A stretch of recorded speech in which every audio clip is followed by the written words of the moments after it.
아프리카에서 오시는데 얼마나 걸리시던가요? 다들 아프리카에서 오신 거 아니세요? 아니, 여기 계신 분들 다 손발 노동하시는 분들이잖아요. 정말 그 세상이 미쳤죠. 예를 들어 어디 이 5천만 명의 국민들 중에서 어떤 미친놈이 아니 손발 노동은 아프리카에서나 하는 거지 라는 말을 한 게 아니고 내년 3월에 대통령 선거가 있지 않습니까? 그 대통령 선거에서 대한민국의 대통령이 되겠다고 하는 제1야당의 가장 유력한 후보가 그쵸? 공식적인 자리에서 손발 노동은 아프리카에서나 하는 거 아니야? 이런 얘기를 했습니다. 이게 대한민국의 현실입니다. 아니 대한민국에서 손이나 발을 쓰지 않고 노동하는 사람이 또 얼마나 됩니까?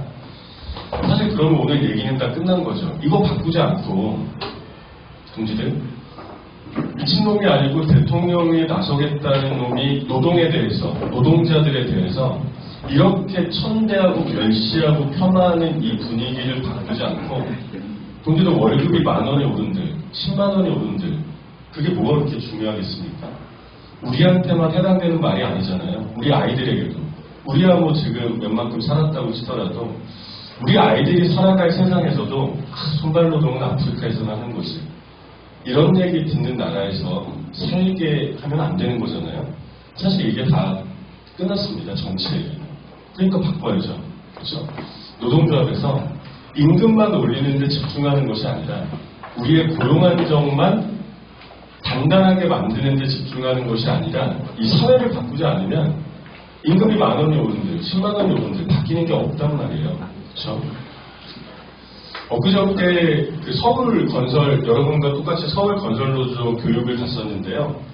이런 질문을 하시더라고요. 요새 또 이 대한민국이, 원래 대한민국은 뭐 여성 혐오 이런 얘기는 많이 들어보셨을 텐데, 동시에 노동조합과 노동 혐오가 엄청난 나라죠. 지금도 엄청나게 공격이 들어오고 있습니다. 동지들, 우리도 엄청나게 싸우지만, 그 파리바게뜨, 던킨도너츠, 이 회사가 SPC 그룹이잖아요. 여기서 노동자들이, 운송하는 노동자들이 파업을 했는데 조중동에서 지금 난리가 났습니다. 뭐 빵 대란이니 뭐 이런 얘기를 하고 있는데요. 그 서울 건설 노조의 한 조합원분이 이런 질문을 하시더라고요. 오늘 아마 여기는 이제 하룻밤 주무시고 아침 식사하시고 이제 일어나셨으니까 조끼 입으신 분이 거의 없는데 우리 뭐 건설 노조의 팀장님들이든 일상적으로 조끼를 많이 입고 다니신단 말입니다. 바깥에 조끼를 입고 나갔는데 손가락질을 받았다는 거예요. 민주노총이라고. 그래서 이분의 질문이 뭐냐면 아니 어떻게 하면 민주노총이 손가락질을 안 받을 수 있을까? 박수를 받을 수 있을까? 이러면 조끼를 다 입고 나갔는데 저 사람도 민주노총이네? 다 아니고 민주노총 간부인가 보네? 되게 멋있는 사람이구나? 이런 얘기를 어떻게 하면 들을 수 있을까? 이렇게 질문을 하셨어요. 어떻게 하면 들을 수 있을 것 같아요? 민주노총 조끼를 입고 나갔는데 민주노총 멋있는 사람들이네? 좋은 사람들이야? 이런 얘기를 어떻게 하면 들을 수 있을 것 같아요?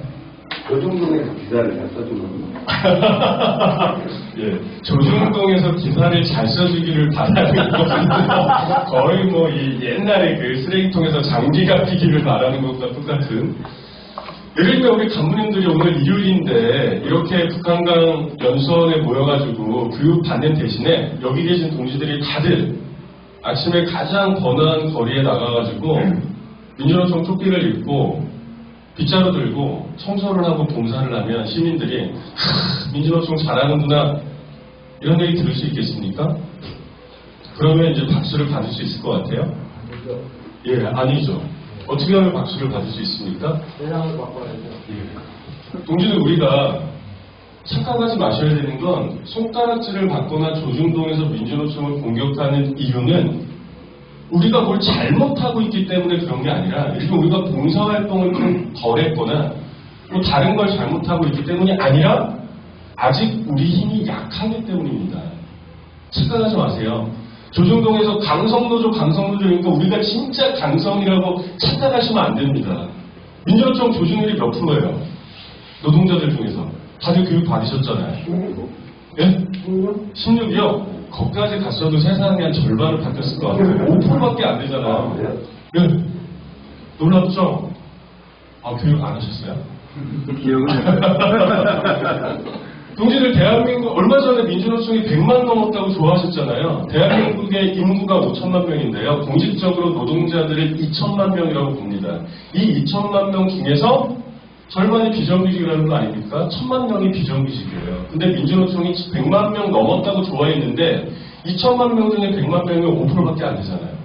한국노총 5%까지 합해봤자 대한민국은 아직 10%밖에 안 돼요. 전체 노동자들 2천만 명 중에서 고작 200만 명만 노동조합에 가입이 돼 있다고요. 그 중에서 100만 명, 5%가 민주노총에 있는데 5%가 뭐가 힘세요? 뭐가 강성이라는 거예요. 우리 민주노총은 강성 노조가 될래야 될 수가 없어요. 작잖아요. 그러니까 저들이 공격을 하는 거죠. 얕보는 거죠.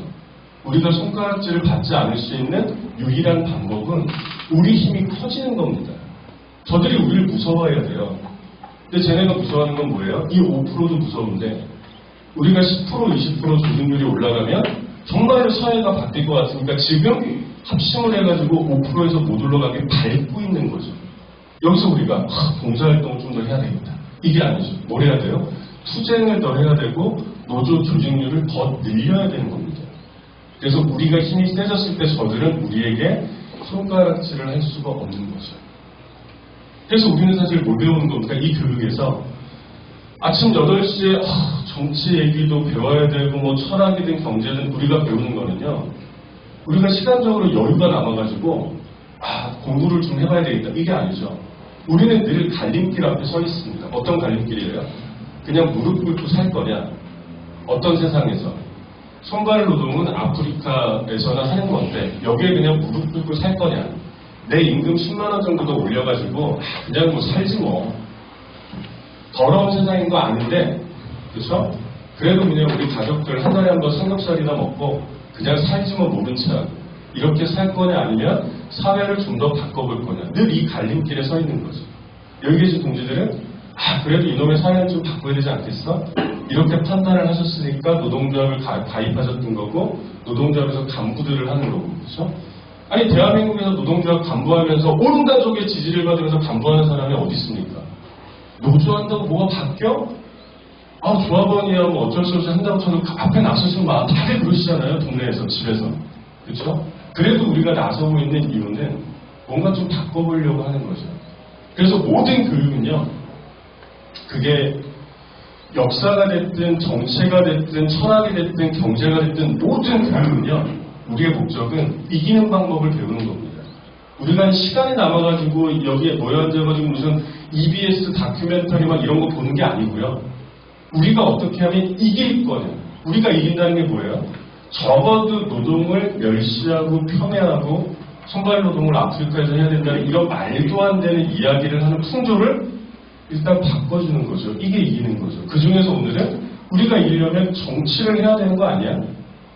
이런 거죠. 저는 우리 간부들이 반드시 이겨야 되겠다 이 생각이 좀 아주 활활 타올랐으면 좋겠습니다. 이 정도 됐으니까 이제 좀 먹고 살만하지 않나? 이런 우리 못 이겨요. 그렇죠?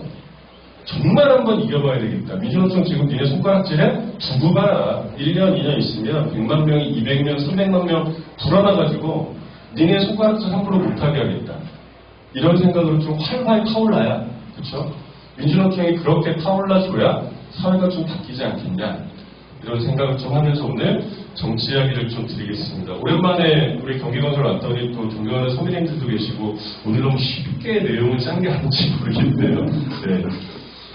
들어가 보죠. 우리도 이제 건설로도 투쟁 엄청나게 많이 하시는데 우리가 제일 많이 부르는 노래가 뭡니까? 파업가요? 네. 우리만큼 대한민국에서 노동자만큼 또 투쟁을 많이 하는 사람들이 농민들이 있습니다. 우리도 먹고 살기 힘들어 죽겠다고 막 하는데 사실 농민들은 우리보다 더 많이 힘들어요. 실제로 대한민국에서 농사 지으면서 먹고 살 수 있는 게 신기할 정도죠. 이 농민들 혹시 투쟁하는 거 보셨습니까? 예, 농민들이 제일 많이 부르는 노래 중에 아침에 다들 피곤하실 것 같아가지고 우리 노래 하나 먼저 들어보고 시작을 한번 해보겠습니다. 아스팔트 공사라는 노래가 있는데요. 1천만 한번 감상을 한번 해보시죠.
시간은 일단 한번 좀 들어봤는데, 여러분 들어보셨습니까? 처음 들어보셨어요? 네, 한번 들어본 것 같죠? 아스팔트 농사라는 게 뭡니까? 네. 자신있게 말씀하세요. 우리가 뭐, 돈이 없지 까오가 없습니까? 틀렸다고 때리지 않습니다. 네. 뭐라고요? 여러분 맨날 하시는 거 있잖아요. 데모하는 거죠. 그쵸? 그래서 농민들은 봄에 씨 뿌리고 여름에 키워가지고 가을에 수확을 하면 겨울이 그나마 좀 우리가 농한기라고 그러죠. 그래서 추울 때 데모를 합니다. 근데 어디로 보여요? 여의도 앞에. 왜 하필이면 여의도에 보입니까? 여의도에 국회가 있으니까요. 그래서 여기서 데모를 시게 합니다. 이거를 아스팔트 농사라고 불러요. 근데 우리가 사실은 이 농민들뿐만이 아니라 우리도 맨날 지는 농사가 아스팔트 농사잖아요. 그렇죠? 여러분들 데모 엄청나게 하잖아요. 데모하고 집회하고 시위하고 그랬다가 최초의 비정규직 노동자 출신의 양경수 위원장이 지금 감옥에 갔습니다. 데모했다고, 집회했다고. 그렇죠? 아마 여기 계신 분들 다 아마 그날 같이 하셨을 겁니다. 근데 우리가 왜 데모를 해야 됩니까? 이 생각 해보셨습니까? 왜 집회를 합니까? 잘 살기 위해서. 네. 우리의 소리를 들어준다. 예, 우리의 소리를 누가 안 들어줘요? 정부가.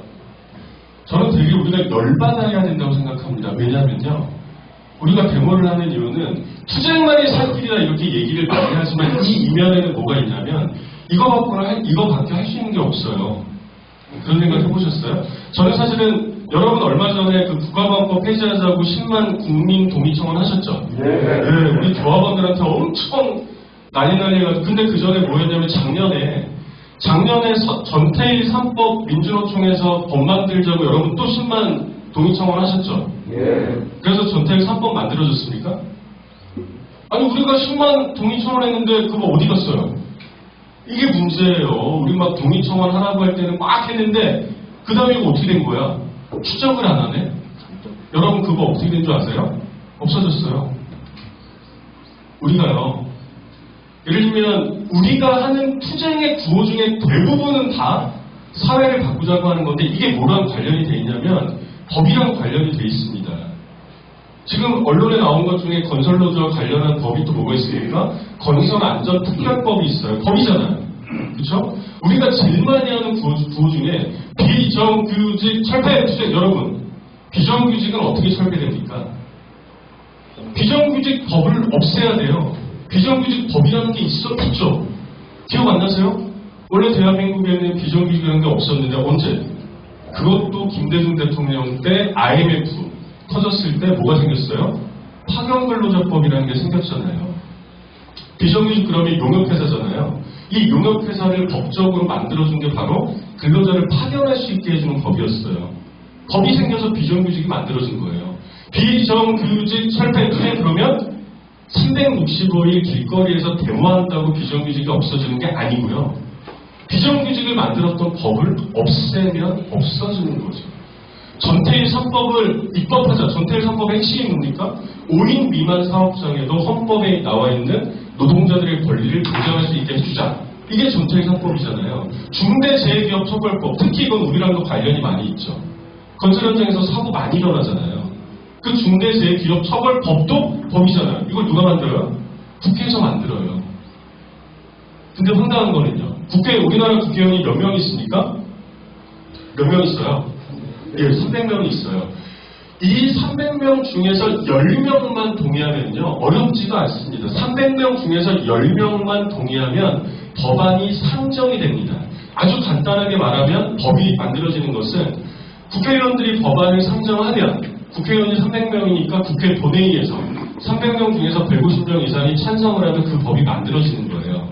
우리가 지난번에 10만 국회 동의청원을 했던 건 뭐냐면 국회의원 중에 꼴랑 10명도 전태일 3법에 동의를 안 해주니까 우리가 법을 올릴 수 있는 방법이 10만 명의 국민들이 동의를 하면 일단 법을 올릴 수 있다 이겁니다. 근데 그 다음에는요. 그 다음에 법이 만들어지는 게 아니라 국회 본회의에서 통과가 돼야 돼요. 그리고요. 법이 상정이 안 되면 그 법은 10만 명이 아니라 100만 명의 국민이 동의를 했다고 치더라도 3개월이 지나면 없어집니다. 90일이 지나면요. 소멸돼요. 아니면 분속임으로 뭐가 있어요? 계류를 시켜버립니다. 무한정으로. 여러분들이 다 동의했던 전태일 3법? 예, 10만 명이 동의했다고 만세 부르셨죠? 그거 어떻게 돼 있어요? 국회에서 잠자고 있어요. 그래서 저는 사실은 얼마 전에 이 10만 동의 청원이라는 거에 대해서 저는 너무 분노스럽습니다. 왜요? 우리가 국회의원 10명이 없으니까 그 쌩 지랄을 해야 돼요. 고생을 해야 된다고요. 노동자들 편을 드는 국회의원이 300명 중에 10명만 있으면 여러분 10만 동의 청원 안 해도 돼요. 제가 볼 때는 이게 한 번 해가지고 되니까 민주노총에서 7만 할 것 같아요. 왜? 조합원들한테 알려야 되니까. 문제는요. 10만 동의 청원의 목적은 법을 만드는 건데 법까지는 못 만드는 게 우리 힘이라는 거죠. 이거 어떡할 거예요? 이러고 보니까 국회도 웃기죠. 제가 아까 뭐라 했습니까? 대한민국 국민들이 5천만 명인데 이 중에 노동자가 2천만 명이에요. 여러분 생각해보세요. 유권자들 중에서는 절반이 노동자들이라는 거예요. 국회를 국민의 대변인이라고 하죠. 국민의 절반이 노동자들인데 그럼 300명 중에 150명은 노동자 출신들이 해야 되는 거 아닌가요? 여러분 제가 아까 제일 처음에 뭐라 했냐면 아스팔트 농사 왜 져야 됩니까? 투쟁해야죠. 문제는요. 아스팔트 농사밖에 지을 게 없다는 게 무슨 말이에요? 예를 들면 이런 거죠. 국회에 우리 노동자를 대표하는 국회의원이 한 10명이라도 있으면 양경수 위원장이 아스팔트에 서는 대신에 뭐라고 하겠습니까? 전태의 3법을 만들어야 되는데 국회의원들 여기 좀 와봐라. 민주노총으로 국회의원들을 소환을 하겠죠.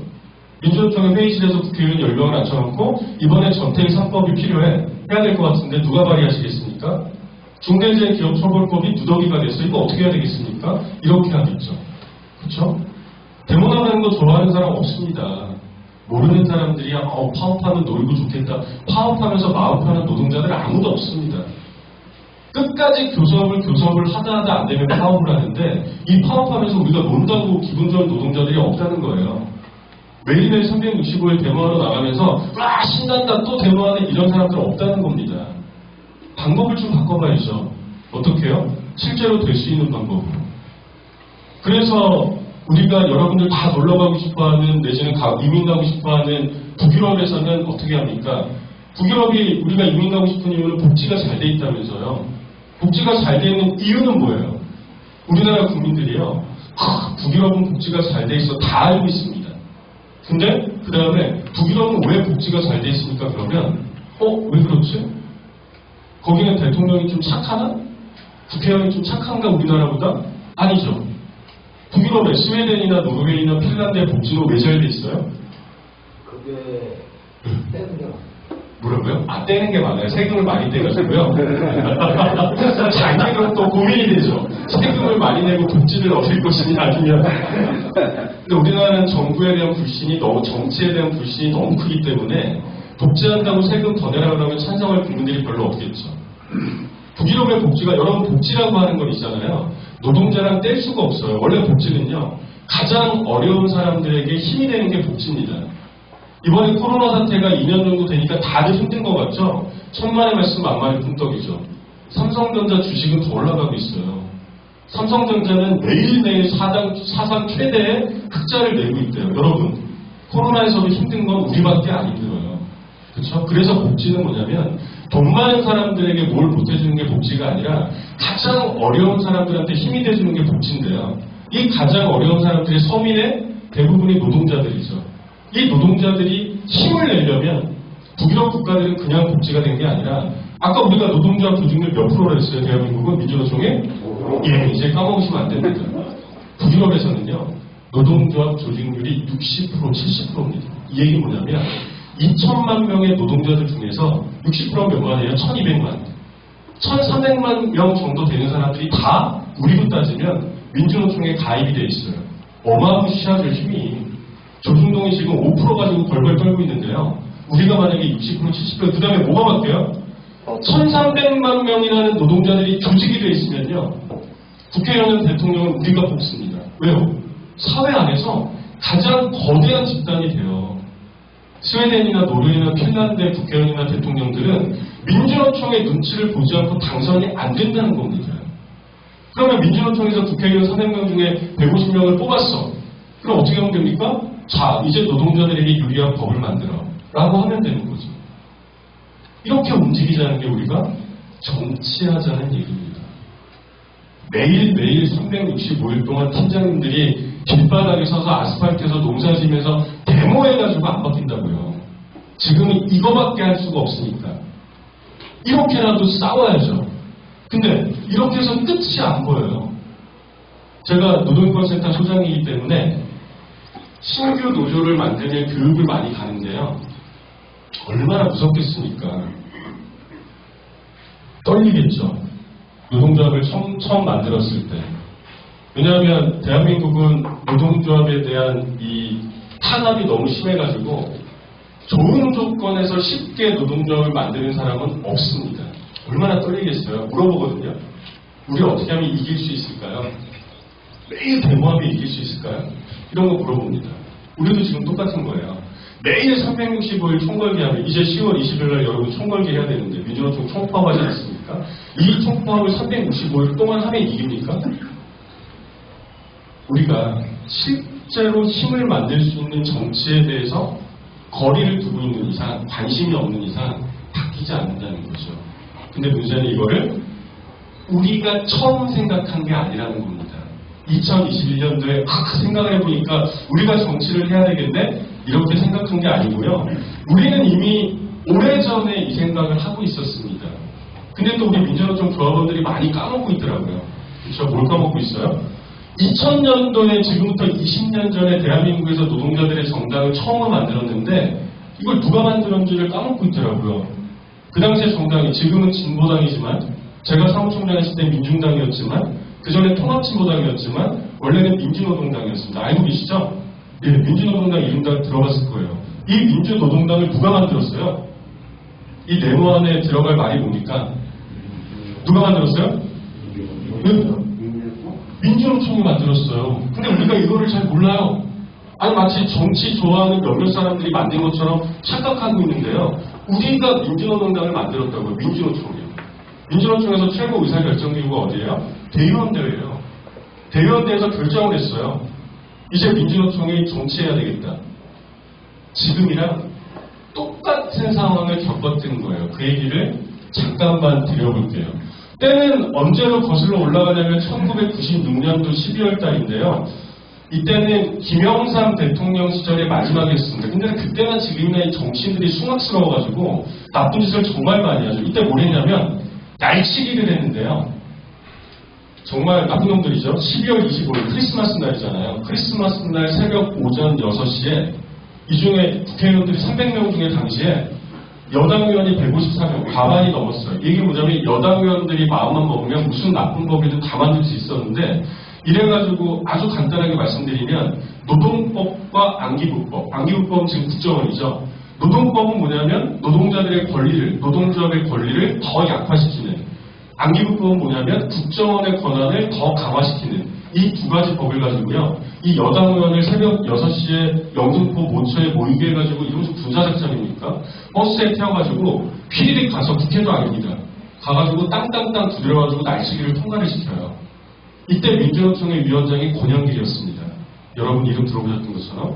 민주노총에서 아니 노동조합의 권한을 더 약화시키는데 참을 수가 없죠. 그래서요. 이때까지만 해도 법으로는 민주노총은 임금 인상 이외에는 파업을 할 수가 없었어요. 정치적 주제에 대해서는. 근데 역사상 최초로 민주노총에서 정치 총파업을 벌입니다. 완전 겨울이잖아요. 12월 25일, 1월 2일 요 지나가는데요.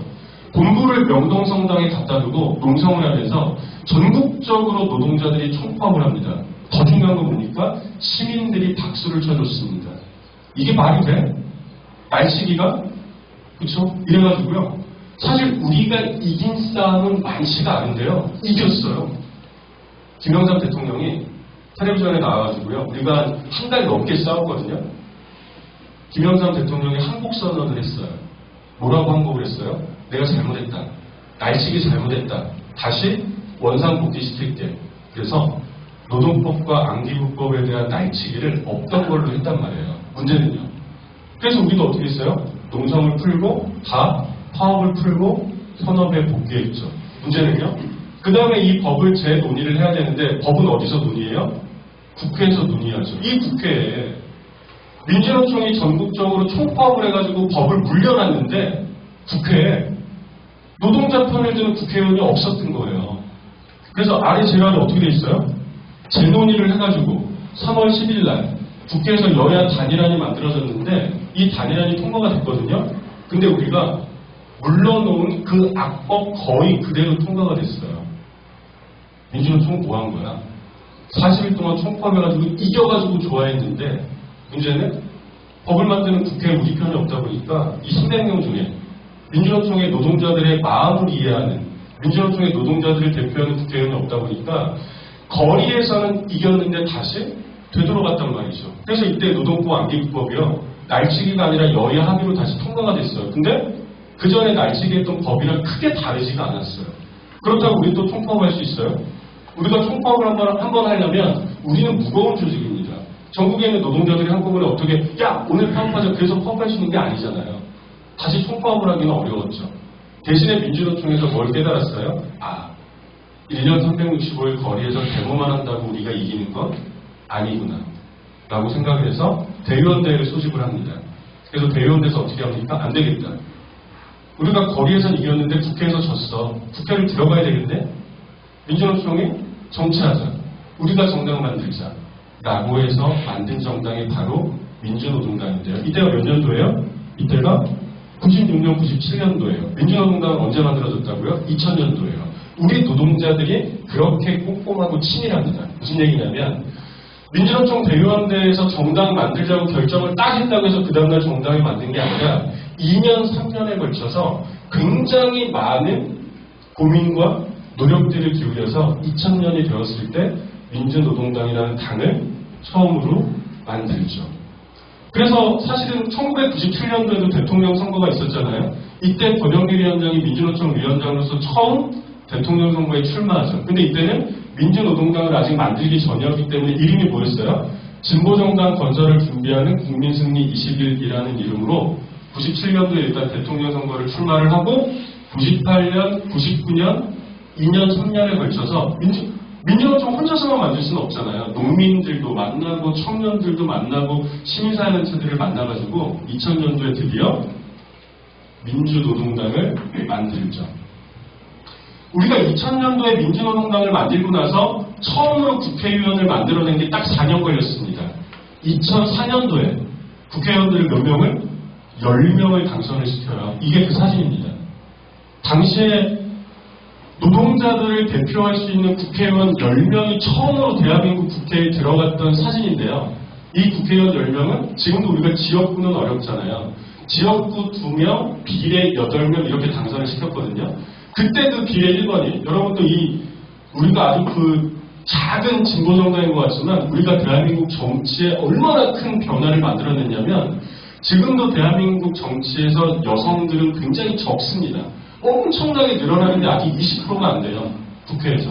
이거는 뭐 아프리카랑 비교하면 안 되겠지만 전 세계적으로 줄을 세워놓고 보더라도 대한민국의 여성 진출의 현황은 정치에도 굉장히 작은데 여기에 또 혁혁한 공을 세웠던 게 민주노동당입니다. 어떻게 했냐면 비례위원회 절반은 여성으로 해야지. 이걸 처음으로 민주노동당에서 하고 나서 지금은 민주당이나 국민의힘에서도 비례위원 뽑을 때는 홀수 번호는 여성들에게 줍니다.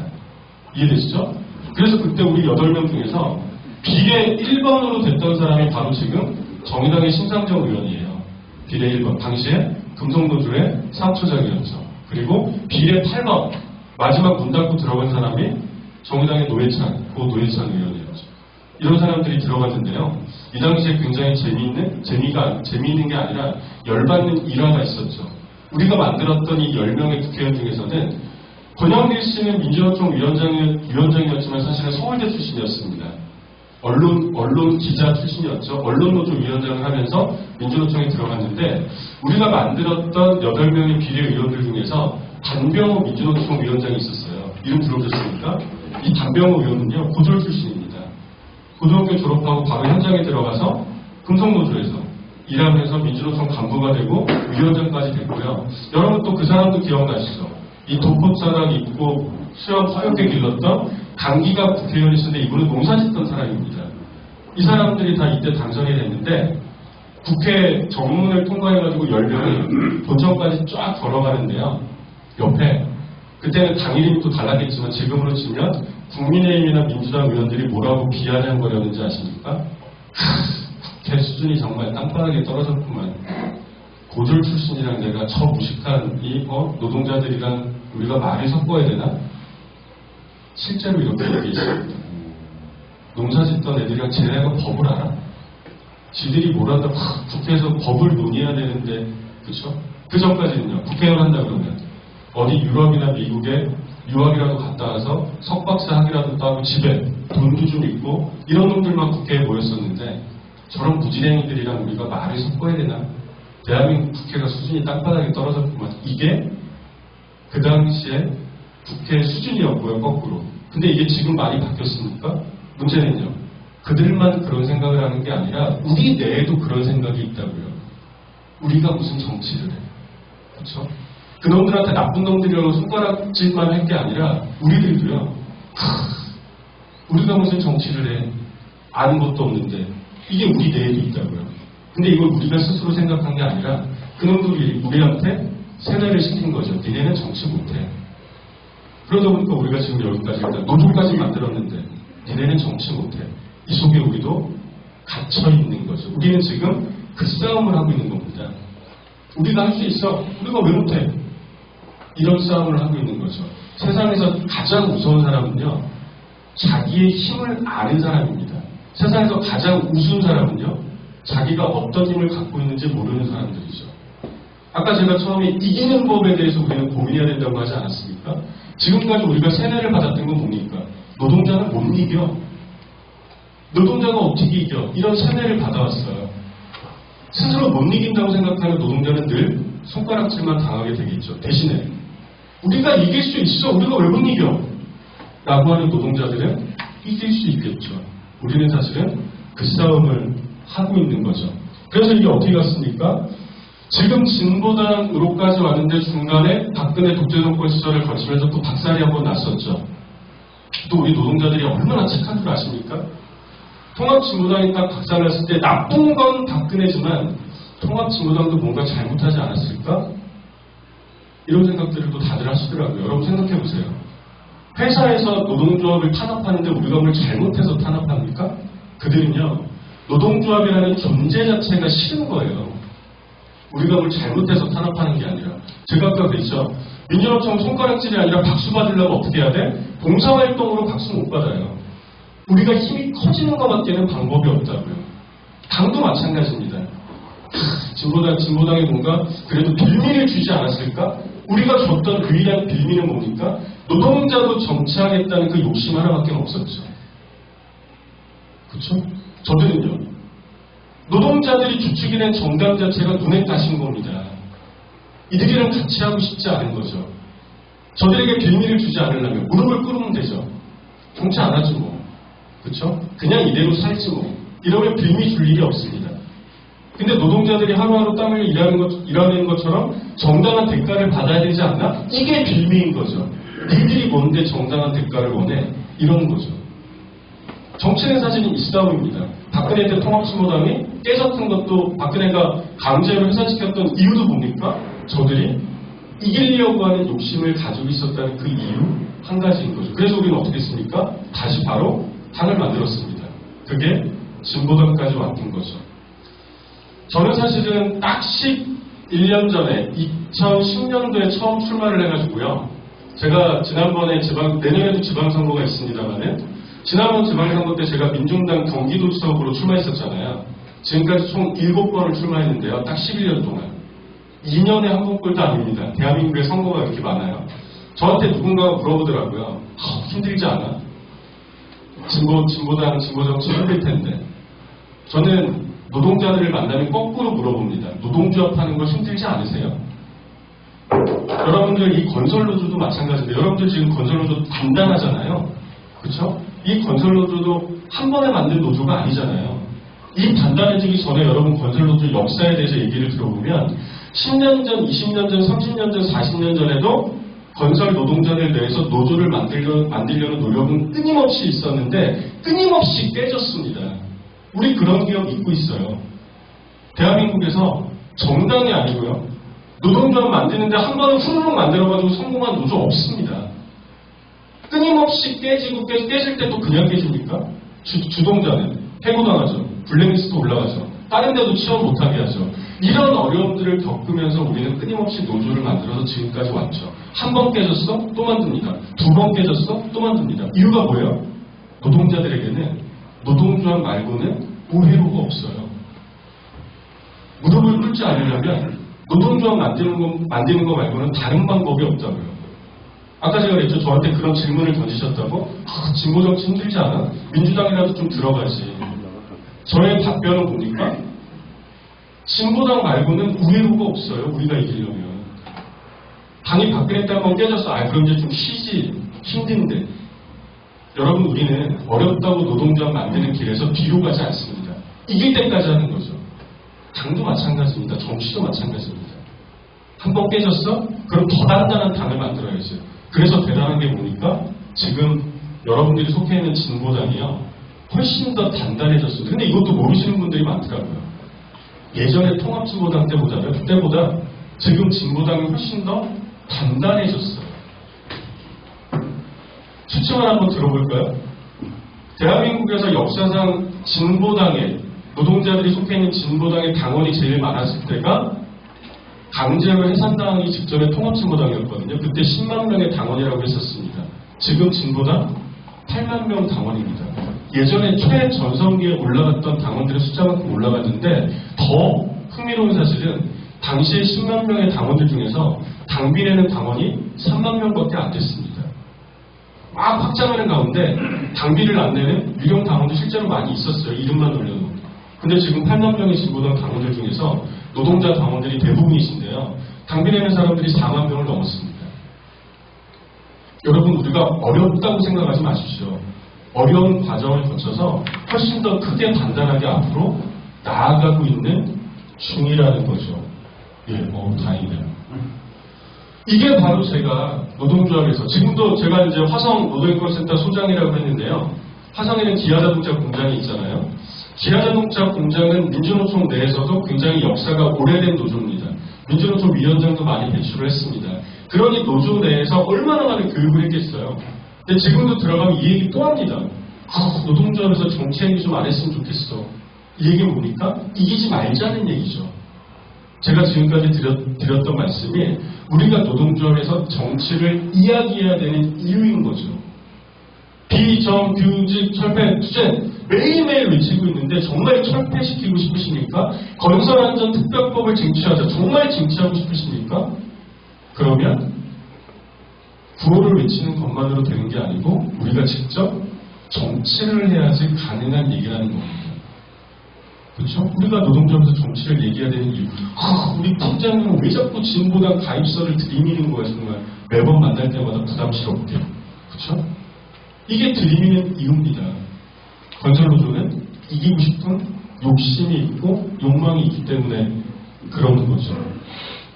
네. 두 번째는 지금까지 정치 얘기를 좀 드렸는데요. 우리가 넘어야 될 산들이 좀 있어요. 가장 중요한 산이 어떤 거냐면 혹시 여러분은 이 사람 들어보셨을지 모르겠습니다. 최장집이라고 하는 정치학자가 있는데요. 이 사람이 지금은 나이가 연세가 아주 많이 드셨지만 대한민국에서는 제일 유명한 정치학자 중에 한 명입니다. 이분이 예전에 김대중 대통령 당선됐을 때 김대중 대통령이 나의 정치 스승이다, 정치 교사다 이렇게 얘기했던 사람이기도 한데요. 이 사람이 이런 얘기를 했는데 제가 아주 좋아하는 얘기입니다. 약간 이제 8시에 시작하고 나서 40분이 지났기 때문에 소리내서 한번 읽어보도록 하겠습니다. 시작! 민주주의를 지향하는 사람들 조사, 민주주의를 지켜 공정하는 것보다 대신 그들은 정치와 정당, 정치를 위하고 공당으로서 민주주의의 위력을 무력화시키려고 한다. 이게 바로 반정치주의라고 하는 건데요. 우리 내에도 엄청나게 많습니다. 대표적으로 노조에서 왜 자꾸 정치 얘기를 해? 이게 반정치주의입니다. 근데 대한민국 사회에서요. 민주주의는 나쁜 거야 이렇게 얘기할 수 있는 사람은 없습니다. 유치원생들한테도 민주주의는 나쁜 거야 그러면 욕먹습니다. 민주주의가 왜 나빠요? 좋은 건데. 이거는 뭐라고 건드릴 수가 없는데 우리가 정말 좋다고 생각하는 민주주의가 곧 정치거든요. 근데 이 교육까지는 안 시킵니다. 민주주의가 곧 정치야. 민주주의가 좋은 거라고 하는 건 대한민국에 있는 5천만 명의 국민들이 노동자들뿐만이 아니라 다 정치에 관심을 가지고 정치의 주인이 돼야 돼. 이 얘기를 해야 되는데 이 교육을 안 시킨단 말이에요. 그러니까 민주주의를 싫어하는 나쁜 놈들이 대표적인 사람들이 누굽니까? 박근혜나 국민의힘 같은 사람들. 이런 사람들이 민주주의를 공격할 수는 없으니까 어디를 공격해요? 우회로로 치는 거죠. 성동격서 막 이런 옛날 교사성 있잖아요. 정치를 욕합니다. 정치는 더러운 거야. 정치는 지저분한 거야. 니네 가까이 오지 마. 이러면서. 이런 게 바로 반정치주의라는 건데 우리도 거기에 가랑비에 옷 젖는 것처럼 세뇌를 당하고 있다는 겁니다. 오늘 저녁에 시간이 좀 나가지고 동네에서 두세 명 친구들이랑 술을 한잔 먹다가 정치 얘기가 나왔어. 정치 얘기하지 마, 머리 아파. 게다가 이상한 속담 같지도 않은 속담도 있죠. 얼마 전에 추석이 지났는데 추석이나 설날이나 명절날 아침밥상에서 정치 얘기하지 마라. 밥상 뒤집어진다. 이제 이런 말 같지도 않은 속담 같은 속담들도 있는데 이런 얘기가 뭐냐면 정치에 대한 혐오를 부추기는 거예요. 정치에 대해서 거리를 두게 하려는 거죠. 이게 바로 반정치주의인데 이게 민주주의를 좀 먹습니다. 우리에게는 이런 게 어떻게 나타납니까? 이렇게 나타나죠. 우리 주변에 스멀스멀거리는 반정치. 아까짓게 무슨 정치를 해. 그쵸? 여러분 내년에 3월달에 대선만 있는 게 아니라 지방선거도 있어요. 지방선거는 누구를 뽑아요? 우리 동네 시의원, 구의원, 도의원 이런 사람들을 뽑죠. 제가 정치교육 오늘은 되게 짧은데 한 50분이니까요. 정치교육 한 2시간 정도 한 다음에 말씀을 드립니다. 내년 지방선거에 출마 한번 하시죠. 예, 출마하고 싶습니다. 박수 한번 주시겠습니까? 건설로드의 수준이 아주 높네요. 그리고 제가 이렇게 딱 말씀을 드리면 2시간 동안 엄청 얘기를 드리면서 박수를 막 치셨던 분들이 제가 무슨 출마를 해요? 여러분 생각해보세요. 여러분 3년 전에 동네에서 다들 투표를 하셨을 텐데 내가 뽑았던 시의원 지금 얼굴 기억납니까? 내가 뽑았던 시의원 그때 아마 고심해서 뽑으셨을 거예요. 대부분 민주당 쪽을 뽑으셨겠죠. 그래도 국민의힘보다 민주당이 나니까. 그리고 진보당 소속 시의원들이 출마를 많이 못했으니까. 동네에서 그래도 고심해서 민주당 시의원들이나 뽑으셨을 텐데 그 사람 지금 3년 동안 얼굴 한번 본 적 있습니까? 내지는요. 여러분 그런 생각 해보셨습니까? 내가 지금 당장 우리 동네 시의원 하더라도 그 인간보다 못하겠습니까? 저는 여러분들이 훨씬 더 잘할 거라고 생각합니다. 왜요? 우리가 법은 좀, 법 지식은 공부를 안 해봤으니까 좀 딸려도 우리는 뭐를 알아요? 노동자들의 생생한 처지를 알아요. 여러분들이 시의원이 되면, 내전 여러분들이 시의원이 아니라 국회의원이 되면 국회 들어가서 당장 무슨 법부터 고민하겠어요? 비정규직 없애는 법 고민하겠죠. 중대재해기업처벌법을 온전하게 실행할 수 있도록 고민하겠죠. 건설안전특별법을 만들려고 고민하겠죠. 지금 300명 국회의원보다 훨씬 낫잖아요. 그 법 하나만 만들더라도. 이게 우리 장점이라는 겁니다. 서민들의 생활을 우리는 알고 있어요. 나까짓게 무슨 정치를 해. 이게 아니고요. 서민들의 생활을 가장 잘 알고 있는 서민의 대표인 우리가 정치를 해야지. 그래야 삶이 바뀌잖아요. 국회 들어간 인간들은요. 서민들의 대표가 아니라 재벌들의 대표예요. 부자들의 대표예요. 여러분 그런 생각 해보셨습니까? 아니 그 원성이 자자한데 최저임금과 관련된 법안은 왜 안 만들어지는 거야? 왜 안 만들어지겠어요? 국회의원 300명 중에 최저임금이 뭔지 아는 사람이 거의 없어요. 이게 뭡니까? 최저임금 받으면서 살았던 국회의원이 없다고요. 한 달에 200만 원 받으면서 살았던 국회의원이 없다고요. 이들은 서민의 삶이나 노동자들의 삶을 몰라요. 이 국회의원들이 가장 관심 있는 법이 뭔지 아십니까? 노무현 때나 이명박 때나 박근혜 때나 문재인 때나 심지어 지금까지 국회의원들이 새로 당선이 되고 나면 제일 먼저 관심 있게 현안에서 달려드는 법안이 바로 법인세를 인하하는 법안입니다. 법인세가 뭐예요? 회사가 내는 세금이에요. 대부분 자기들이 사장 출신이고 돈이 많기 때문에 법인세를 인하하는 데는 눈에 불을 켜고 달려듭니다. 문재인도 그랬어? 여러분 착각하시면 안 됩니다. 엊그제 뉴스에 났잖아요. 문재인 정권에서 기업 세금 엄청 깎아줬다고. 그쵸? 사람들은 자기가 관심 있는 분야로 가게 돼 있어요. 여기 계신 분들이 직접 정치를 해야 정치 안에서 서민들의 생활이 바뀌는 법안들이 나오죠. 관심 갖는다고 바뀝니까? 이건 우리가 숱하게 들었죠. 우리는 무슨 얘기로 들었어요? 노조한다고 바뀌나? 이 얘기로 들었어요. 근데 여러분들 다 체감하셨잖아요.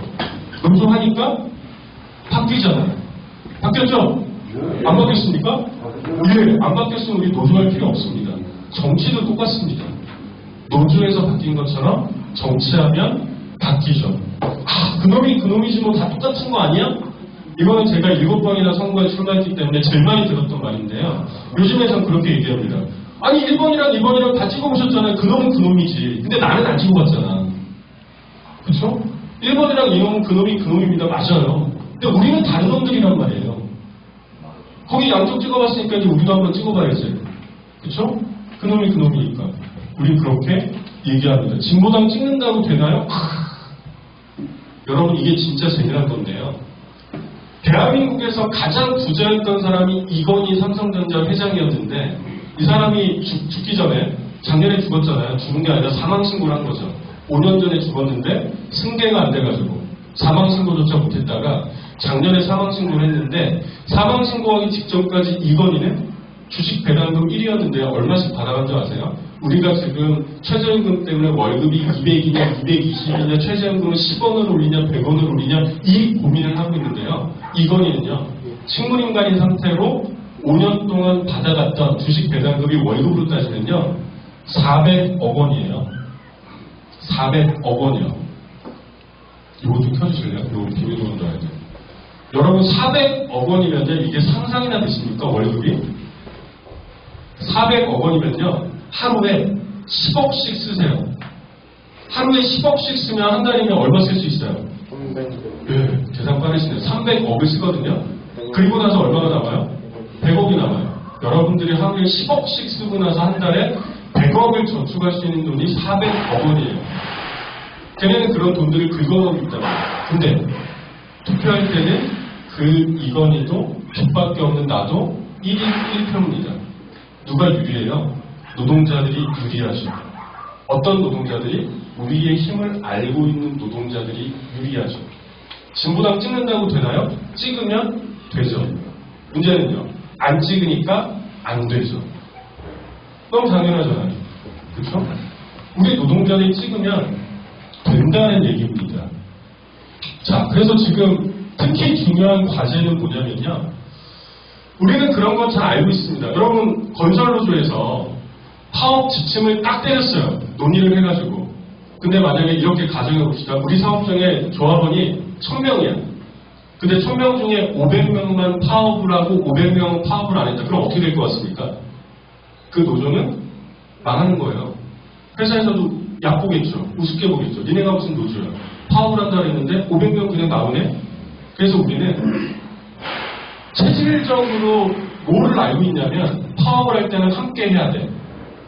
임금 인상 투쟁을 할 때는 한 명이라도 나고자가 있으면 안 돼. 연애자가 있으면 안 돼. 이거 우리 모두가 다 알고 있어요. 노동조합 활동에 적극적이지 않은 분들도 이건 알고 있단 말이에요. 이거 안 하면 우리 깨져. 여기까지는 알고 있는데 정치적인 영역에서는 여기까지가 우리가 아직 못 갔다는 겁니다.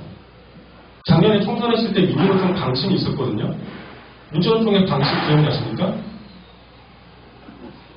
민주노총의 방침이 뭐였어요?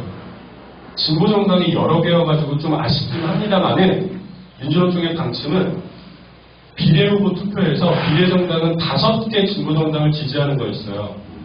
정의당, 진보당, 녹색당, 노동당, 사회교정 노동자당. 이 얘기는 뭐냐면 물론 진보정당이 하나로 힘을 뭉치지 못해서 아쉽기는 합니다만은 여러분들 투표할 때는 100만 명의 조합원만큼은 정의당에 더 많은 표를 주거나 진보당에 더 많은 표를 줘도 되지만 5개 정당을 찍어달라고 얘기를 했단 말이에요.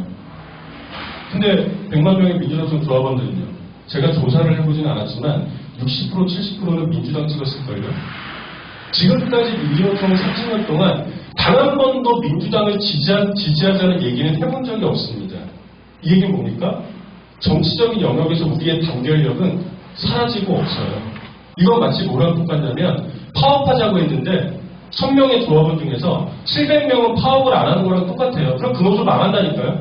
우리가 알고 있잖아요. 이제 우리는 정치적 영역에서 힘을 모아야 된다는 겁니다. 우리들은 경기도에 있기 때문에 크게 관심이 없었겠지만 올해 4월달에 재보궐선거가 있었죠. 서울시장, 부산시장 재보궐선거 있었거든요. 그때 민주노총이 지지했던 서울시장 후보입니다. 당시에 정의당에서 그래도 진보정당 중에서 가장 크다고 하는 정의당에서 후보를 못 냈기 때문에 민주노총이 쉽게 방침을 결정했어요. 진보당의 서울시장 후보가 청년 진보당 대표인 송명식 후보였거든요. 그래서 민주노총 서울본부가요, 수차례에 걸쳐서 기자회견을 해가지고 민주노총은 진보당 송명숙 후보를 지지합니다. 기자회견을 했고 조합원들한테 문자를 보냈죠. 민주노총은 송명숙을 지지합니다. 송명숙 후보가 몇 표 받았는지 아십니까? 퍼센티지로는 0.23% 받았고요. 숫자로는 12,000표 받았습니다. 민주노총 서울본부의 조합원이 몇 명인지 아십니까? 20만 명입니다.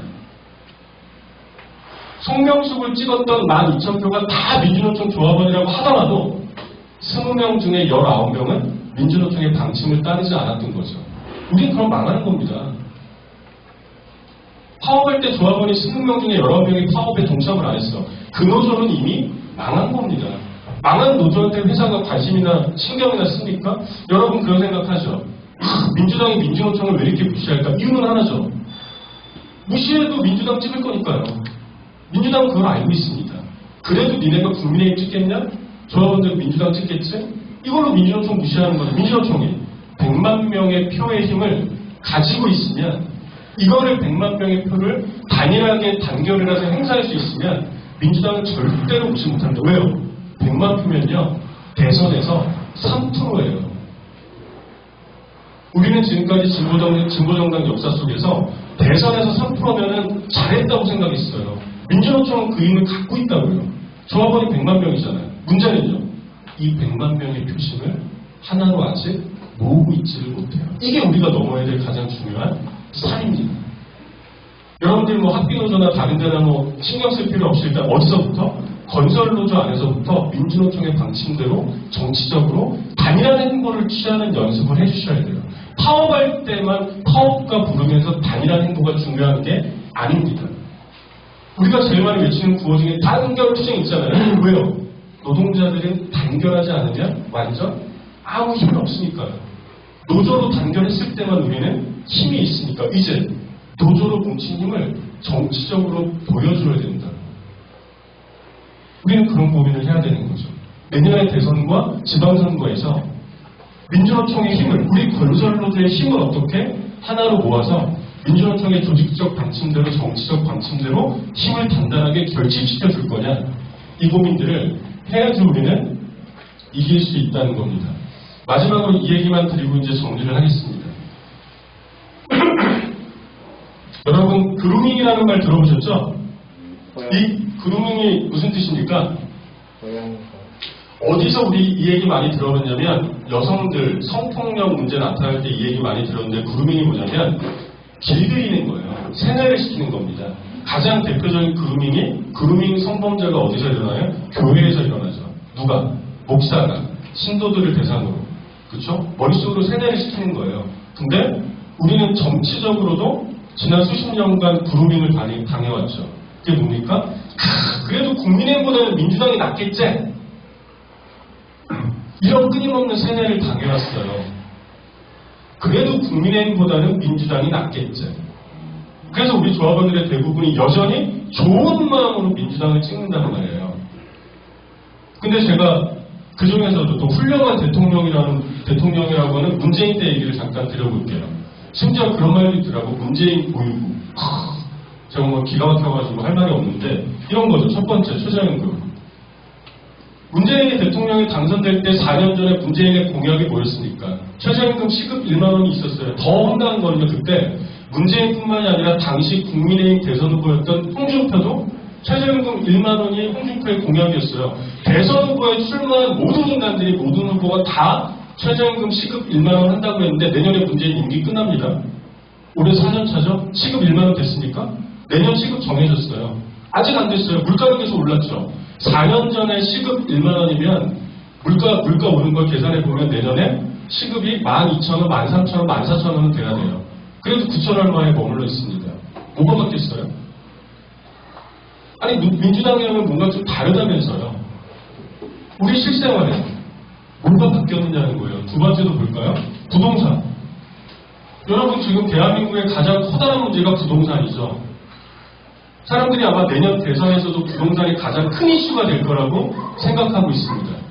1년 365일 뼈 빠지게 땀 흘리면서 일을 하더라도 아파트 한 채 사기가 어려워요. 근데요, 보세요. 부동산이 언제 제일 많이 올랐어요? 우리는 머릿속에 그런 착각이 있어요. 그래도 국민의힘보다는 민주당이 잘하지 않을까? 뭘 잘했어요? 제일 많이 올랐, 이 문재인 때 53%는요, 작년까지 계산하는 거예요. 문재인 정부 5년이라고 따지면 여기도 노무현 때처럼 이렇게 올라갑니다. 언제 제일 많이 올랐어요? 노무현 때, 문재인 때 돈이 제일 많이 올랐어요.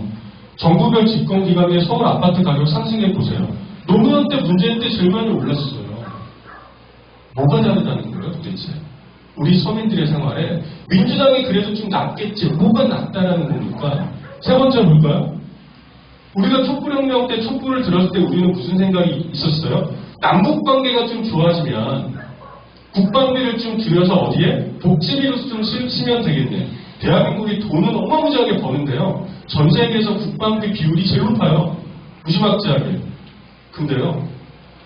그래도 문재인이 남북회담도 많이 하고 북미회담도 하고 뭔가 좀 달라진 거라고 우리는 착각을 했는데 이 포스터가요. 국방부에서 여기 써있거든요. 대한민국 국방부. 국방부에서 공식적으로 자랑하고 있는 지금 포스터, 여러분 지금 국방부 홈페이지 들어가 보시면 이 포스터 있거든요. 정부 출범 4주년 이렇게 바뀌었습니다. 충분한 국방비 확보, 국방력 강화에 기반을 다졌습니다. 이거 보세요. 문재인 정부 때 국방비가 제일 많이 늘어났어요. 우리가 촛불혁명을 했고 문재인 정권을 지지했던 이유는 남북관계를 좀 좋게 만들어가지고 국방비를 좀 줄이고 서민들의 복지비, 사회복지비에 좀 써달라는 거였는데요. 문재인 정부는 지금 뭘 자랑하고 있어요? 우리가 국방비를 제일 많이 늘렸다고 자랑하고 있다고요. 그 늘린 돈만큼 복지비는 없어진 거죠. 도대체 뭐가 바뀌었느냐는 거예요. 그런데도 우리는 머릿속에 계속 명제가 들어있어요. 그래도 민주당이 국민의힘보다 낫겠지. 여러분 동네 시민 내년 한번 보세요. 국민의힘에서 민주당으로 말 갈아탄 사람들 많이 나올걸요? 많이 보셨죠? 그 인간들이 뇌가 다 바뀌어가지고 말을 갈아탔어요? 말을 갈아타도 민주당이라고 또 찍어줘요. 뭐가 바뀌었어요? 지역 정치에서는 민주당이든 국민의힘도 왔다 갔다 하죠. 당선에 유리한 정당을 쫓아서. 근데 민주당이 뭐가 낫느냐는 거예요. 똑같은 놈들이 왔다 갔다 하고 있는데. 아까 보셨잖아요. 그놈이 그놈이다. 그럼 우리에게 필요한 건 뭐예요? 그놈이 그놈이었는데 우리 정당이 필요한 거죠. 지금은 약해 보일 수 있어요. 근데 우회로가 없다니까요. 퇴로가 없어요. 삥 돌아가서 민주당을 지지하면서 이들을 바꿀 수도 없어요. 똑같은 놈들이었으니까요. 원래. 지금 보세요. 윤석열은요. 국민의힘 대표 대선 주자인 윤석열은 문재인 정권 때 검찰총장이었어요. 최재형은요. 문재인 정권 때 감사원장이었어요. 왔다 갔다 한다니까요. 똑같은 사람들이 왔다 갔다 하는 그 정당은 다르지 않은 정당이라는 겁니다. 우리 서민들의 생활에 관심이 없어요. 그러니까 우리가 이길 수 있는 방법은 지금 뭔가 처음인 것 같고 출발점인 것 같고 힘이 없어 보이더라도 우리 당을 만들어야 된다고요. 우리 힘을 키워야 된다고요. 이거 말고는 우회로가 없다는 겁니다. 이제 정리를 좀 해보죠. 딱 이거죠. 제가 좀 아까 뭐라 그랬습니까? 우리가 듣는 모든 강의는요, 제목을 다 이렇게 바꿔야 돼요. 이기는 법. 이기는 법의 가장 핵심은 뭡니까? 양날개로 날라야 된다고요. 새가 마치 한쪽 날개로 날으면 추락하는 것처럼 한쪽 날개는 노동조합으로. 아까 제가 뭐라 했습니까? 민주노총 꼴랑 5%라고요. 여러분 건설노조뿐만이 아니라 우리 앞집, 뒷집, 옆집 아저씨, 아줌마 다들 일하시잖아요. 곳곳에서 노동조합을 만드셔야 돼요. 노동조합이 끊임없이 단단해지고 한쪽으로는요. 노동조합만으로는 1년 365일 아스팔트 농사만 지어가지고 세상은 안 바뀐다고요. 이 단단해진 노동조합이 정치를 해야 우리 당을 만들고 우리 힘을 키워서 직접 정치를 해야 우리가 염원했던 비정규직이 없어지는 사회, 건설안전특별법이 제정이 되고 노동하는 사람이 손발노동, 아프리카 등등 폄하받지 않고 모든 땀 흘려 일하는 노동이 존중받는 사회가 될 수 있는 거죠. 이게 우리가 정치를 하자고 하는 이유였습니다. 시간에는 10분 정도 초과했네요. 여기까지 말씀드리겠습니다. 고맙습니다.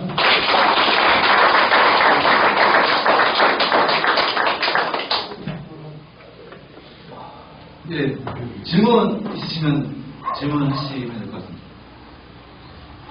네, 역시나 질문은 토론 주제는 토론 주제.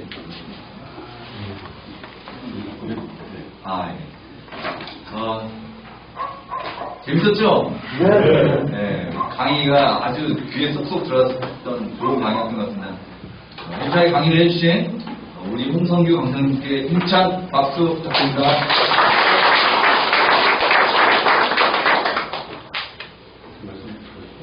네, 저한테 직접 얘기해 주세요.